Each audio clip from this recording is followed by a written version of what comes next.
besides teaching courses on religion, I teach a course called Environment and Culture.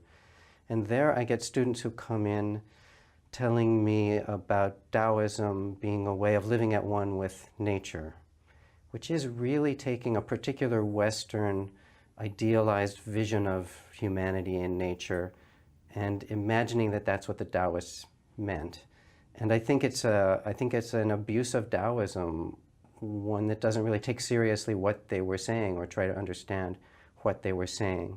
So that's kind of a pet peeve because I work on environmental issues. But you know, Daoism and most Chinese views of nature understood people as having to go along with the Tao, yes, but in a way that could benefit human beings.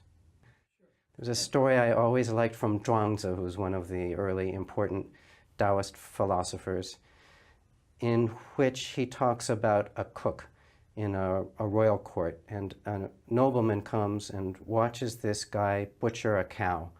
And he's amazed that the man's knife just flows right through the bones of this cow, and it's as if it falls apart right at his feet. And he says, your knife must be amazingly sharp for you to do this. And the guy says, no, I haven't sharpened this knife in years. And the aristocrat says, well, how can you do this? And he says, well, when I just started out, I had to sharpen the knife a lot because you keep hitting the bones and the gristle and things.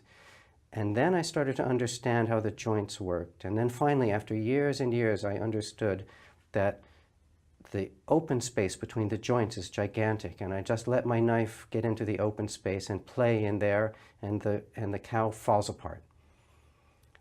And this is a lesson for the Taoists in what they call wu wei, which is doing nothing, literally, but it means doing nothing against the way of nature. If you really understand the way of nature, then you can accomplish all of these things with no effort at all, without even sharpening your knife.